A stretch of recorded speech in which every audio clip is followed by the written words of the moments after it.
नमस्कार। शेखर की बात में आप सबका स्वागत है। उम्मीद करता हूँ आप सब बेहतर हो।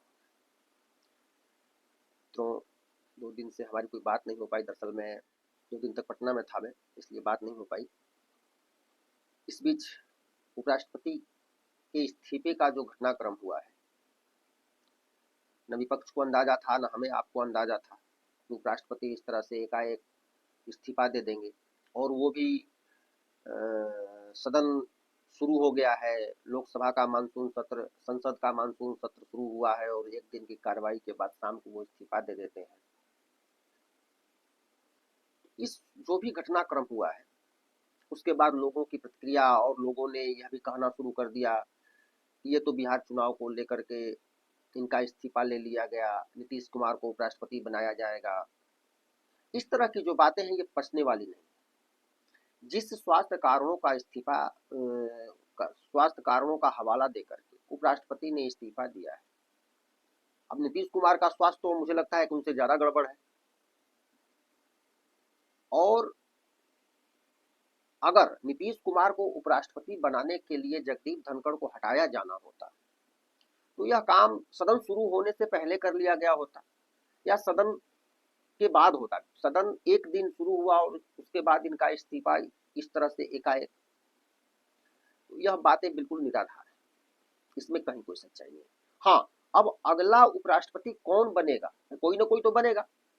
इस पर जो लोग चर्चा वगैरह कर रहे हैं, नाम जो अपने अपने हिसाब से लोग आकलन कर रहे हैं, कोई जेपी नड्डा को कह रहा है, कोई शशि थरूर को कह रहा है, हरिवंश को कह रहा है जो इस समय राज्यसभा के उपसभापति हैं।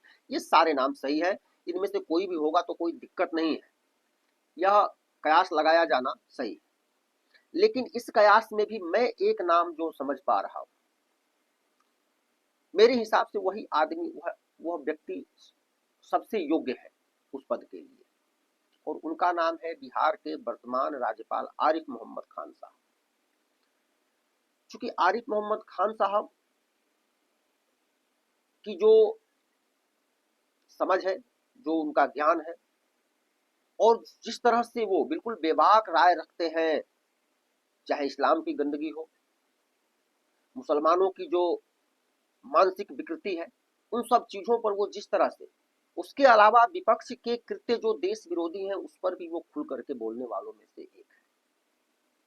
और उन्होंने कांग्रेस छोड़ा भी इसीलिए था, कांग्रेस की वैचारिक जो है कि दिवालियेपन के कारण ही उन्होंने कांग्रेस छोड़ा भी था। तो ये नाम मुझे सबसे ज्यादा सही लगता है। खैर, ये तो जो भी होगा, जिसको बनाना होगा वो बनेगा, ये सरकार का काम है, चुनाव होगा।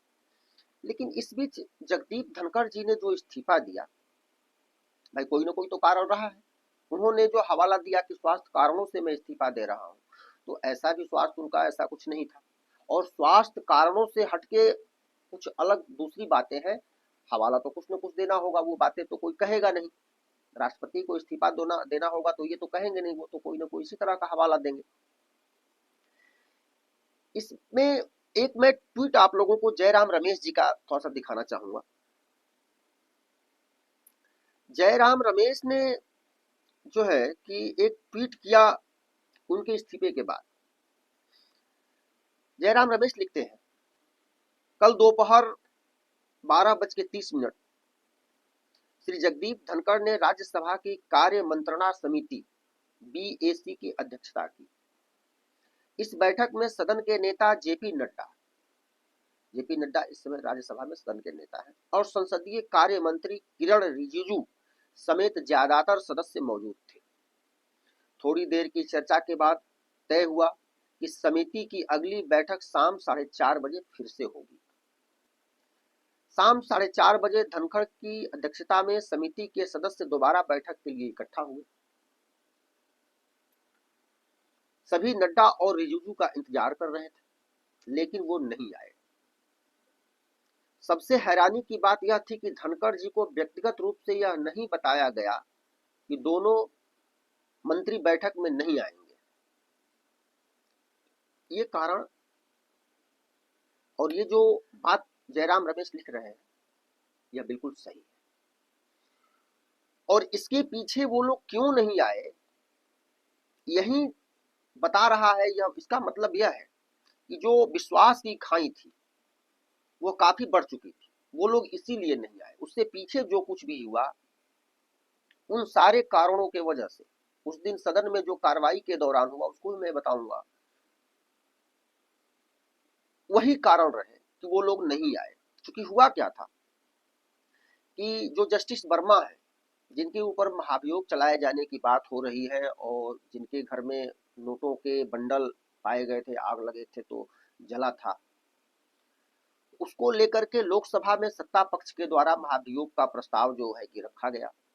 उसमें 50 से ज्यादा सांसदों के सिग्नेचर की जरूरत होती है, सत्ता पक्ष के सांसदों ने लोकसभा में इसको पेश किया। दूसरी तरफ राज्यसभा में इस प्रस्ताव को विपक्ष के नेताओं ने पेश किया, विपक्ष ने पेश किया, जिस पर 63 सांसदों के सिग्नेचर थे। और जो उसमें से निकल के आ रहा है कि उसको जगदीप धनखड़ ने अपने घर पर लिया विपक्षी नेताओं से और सदन में आकर के उसको पढ़ने लगे और उसको स्वीकार कर लिया। इसकी जानकारी उन्होंने सरकार को नहीं दी। वहां जो है कि संसदीय कार्य मंत्री है, सदन के नेता है जयप्रकाश नड्डा, इनको उनके उस दिन के सदन की कार्रवाई में आप देखेंगे तो जेपी नड्डा के जो चेहरे के भाव थे वह बता रहे थे कि वो क्यों उबल रहे हैं। यानी जगदीप धनखड़ ने अपना विश्वास खो दिया। भाई आप कोई भी चीज स्वीकार कर रहे हैं तो सरकार के संज्ञान में देंगे ना। और ये जो जगदीप धनखड़ कर रहे थे इसके पीछे भी और बहुत कुछ हुआ है। जगदीप धनखड़ के व्यवहार में बहुत सारे बदलाव, उनके कामों में बहुत सारे बदलाव आ गए थे जो सरकार को परेशानी में डाल सकते थे। अब यहां तक तो आपने देखा कि दोनों मंत्री बैठक में नहीं आएंगे या उनको नहीं बताया गया व्यक्तिगत रूप से धनखड़ को। स्वाभाविक रूप से उन्हें इस बात का बुरा लगा। ये जयराम रमेश लिख रहे हैं और उन्होंने बीएससी की अगली बैठक अगले दिन 1 बजे के लिए टाल दी। जयराम रमेश लिख रहे हैं, इससे साफ है कि कल दोपहर 1 बजे से लेकर शाम 4:30 बजे के बीच जरूर कुछ गंभीर बात हुई है। यह भी सही है, ये हो सकती है, जिसकी वजह से जेपी नड्डा और किरण रिजिजू ने जानबूझकर शाम की बैठक में हिस्सा नहीं लिया। यह भी बिल्कुल फैक्ट है। अब एक बेहद चौंकाने वाला कदम उठाते हुए लिखते हैं जयराम रमेश, श्री जगदीप धनखड़ ने अपने पद से इस्तीफा दे दिया। उन्होंने इसकी वजह अपनी सेहत को बताया। हमें इसका मान रखना चाहिए, लेकिन सच्चाई यह भी है कि इसके पीछे कुछ और गहरे कारण है। यह भी सही है कि निश्चित रूप से स्वास्थ्य कारण नहीं है उनके इस्तीफे का, इसके पीछे कुछ और कारण है। अब वो जो आगे लिखते हैं, धनखड़ जी ने हमेशा 2014 के बाद के भारत की तारीफ की, लेकिन साथ ही किसानों के हितों के लिए खुलकर आवाज उठाई। उन्होंने सार्वजनिक जीवन में बढ़ते अहंकार की आलोचना की और न्यायपालिका की जवाबदेही व संयम की जरूरत पर जोर दिया। मौजूदा जीतू सरकार के दौर में भी उन्होंने जहां तक संभव हो सका विपक्ष को जगह देने की कोशिश की। यही बात जो है यह पछती नहीं है, हंसी आती है इस पर। जो विपक्ष 2024 में जगदीप धनखड़ के खिलाफ महाभियोग प्रस्ताव लाने की तैयारी कर रहा था, वह आज जगदीप धनखड़ की तारीफ कर रहा है, वो समय दे रहे हैं उन पर। आप संजय सिंह को देख लीजिए, जयराम रमेश को राज्यसभा में देख लीजिए, मल्लिकार्जुन खड़गे से तो आए दिन लगभग कोई ऐसा दिन नहीं जाता था जब उनसे तू मैं और उनसे बहसबाजी नहीं होती थी जगदीप धनखड़ से। और विपक्ष यह लगातार आरोप लगाते आ रहा था, ये हमको नियम कानूनों को प्रक्रियाओं को ये बता रहे हैं, ये बीजेपी के प्रवक्ता की तरह काम कर रहे हैं, ये तमाम तरह के आरोप विपक्ष लगाता था। और आज वही देखिए भाई क्या है कि नेताओं का चरित्र कब बदल जाएगा ये कहना मुश्किल है। इतना मौका परस्ती जो जगदीप धनखड़, इनके आंखों की किरकिरी हुआ करते थे। अरे जगदीप धनखड़ तो आज ये लिख रहे हैं, जयराम रमेश लिख रहे हैं, विपक्ष को जगह देने की कोशिश, जबकि ये आप कहते रहे ये तो हमको समय ही नहीं देते। खैर ठीक है, इन्होंने आगे लिखा है कि वह नियम प्रक्रियाओं और मर्यादाओं के पक्के थे, लेकिन उन्हें लगता था कि उनकी भूमिका में लगातार इन बातों की अनदेखी हो रही है। श्री जगदीप धनखड़ का इस्तीफा उनके बारे में बहुत कुछ कहता है, साथ ही यह उन लोगों की नीयत पर भी गंभीर सवाल खड़े करता है जिन्होंने उन्हें उपराष्ट्रपति पद तक पहुंचाया था। देखिए क्या है कि जगदीप धनखड़ कांग्रेस के आदमी थे, ये बीजेपी में आए, बीजेपी ने इनको राज्यपाल बनाया, उपराष्ट्रपति बनाया, जिस तरह से बंगाल में सरकार और इनकी हमेशा ऐसे रही, 36 के आंकड़े रहे, उसके बाद ये मुखर होकर बोलते रहे, उसके बाद लगा कि इनको उपराष्ट्रपति बनाया जाए। उपराष्ट्रपति बनाया सरकार ने इनको, लेकिन इनका जो वैचारिक पोषण जो था वो तो कांग्रेस से आए थे। इस बीच दोस्तों जो सदन में हुआ हम उसकी थोड़ी चर्चा कर लें। दरअसल ऑपरेशन सिंदूर पर चर्चा की मांग करते हुए जब सदन शुरू हुआ पहले दिन तो राहुल गांधी ने लोकसभा में यह विषय उठाया और उस पर बहुत कुछ बोलने की कोशिश की, क्योंकि राहुल गांधी अगर बोलेंगे तो क्या बोलेंगे यह पूरे सदन को, पूरे देश को मालूम है और लोकसभा के अध्यक्ष को भी मालूम था।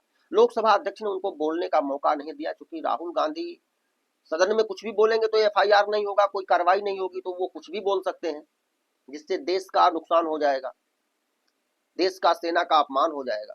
राहुल गांधी तो उन्हें तो इसका ज्ञान है ही नहीं, ना उसका उन्हें ध्यान रखना है कि नहीं हमें जो बोलना है उसमें मान सम्मान का भी ध्यान रखना है देश का और सेना का।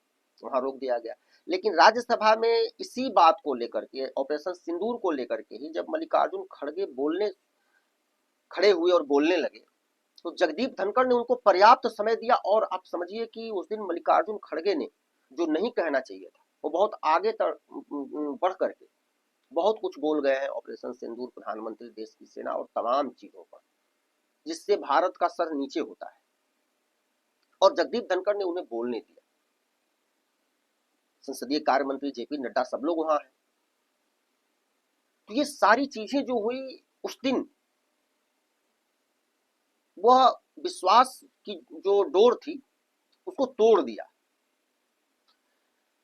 इसके अलावा जब बैठक में किरण रिजिजू और जेपी नड्डा नहीं आए जो शाम को तय थी, उसके बाद जगदीप धनखड़ ने कांग्रेस के नेताओं के साथ बड़ी लंबी चर्चा की और बैठक की।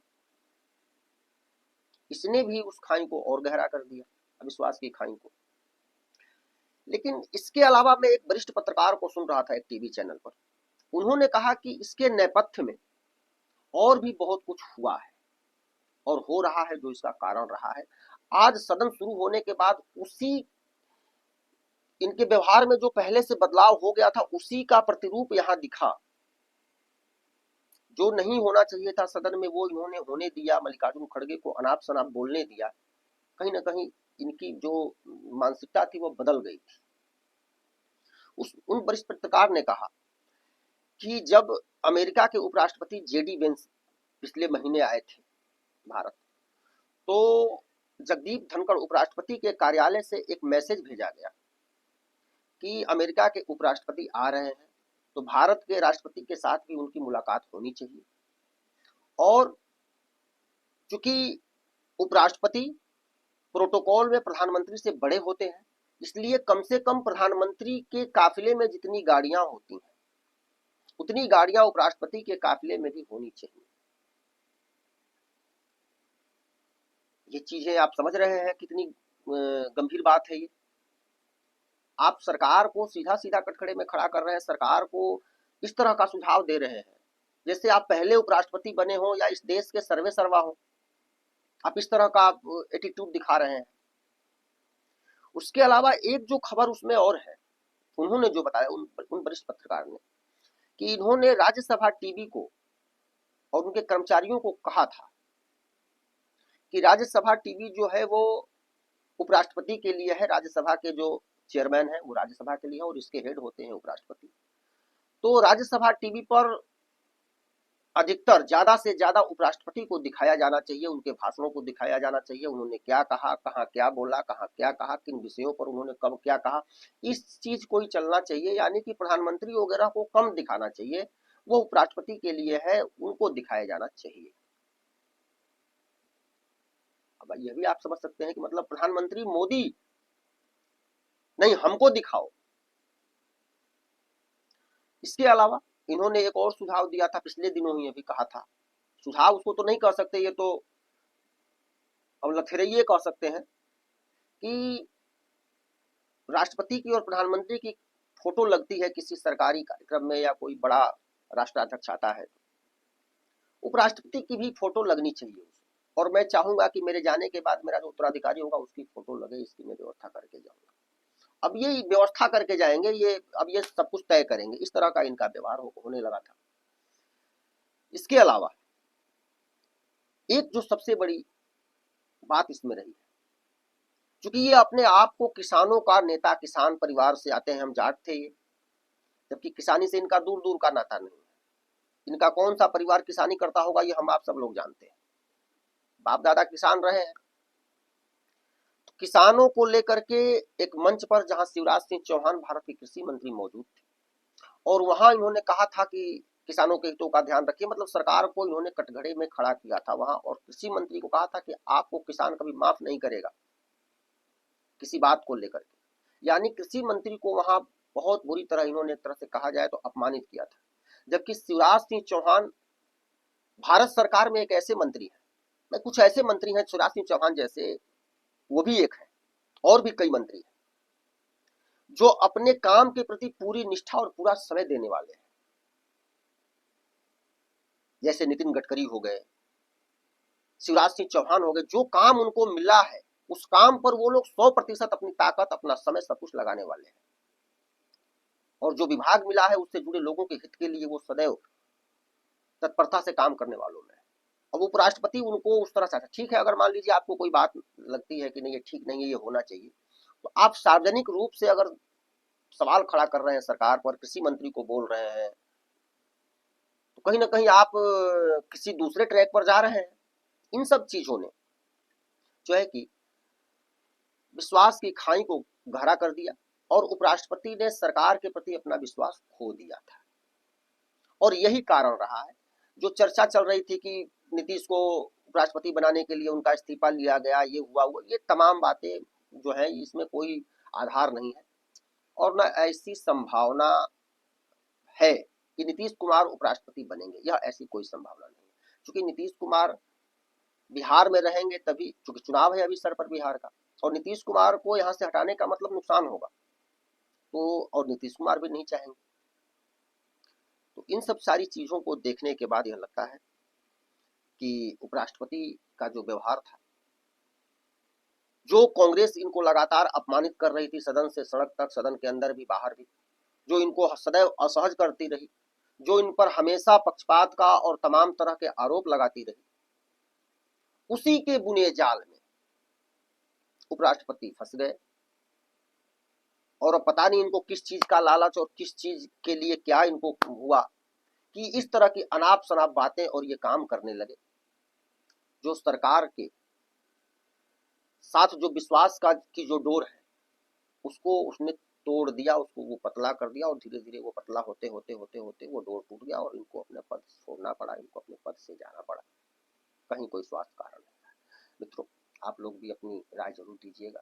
उम्मीद करता हूँ आप लोगों को ये वीडियो पसंद आया होगा। टिप्पणी कीजिएगा। अगर अभी तक आपने चैनल को सब्सक्राइब नहीं किया है तो निवेदन है सब्सक्राइब करिए।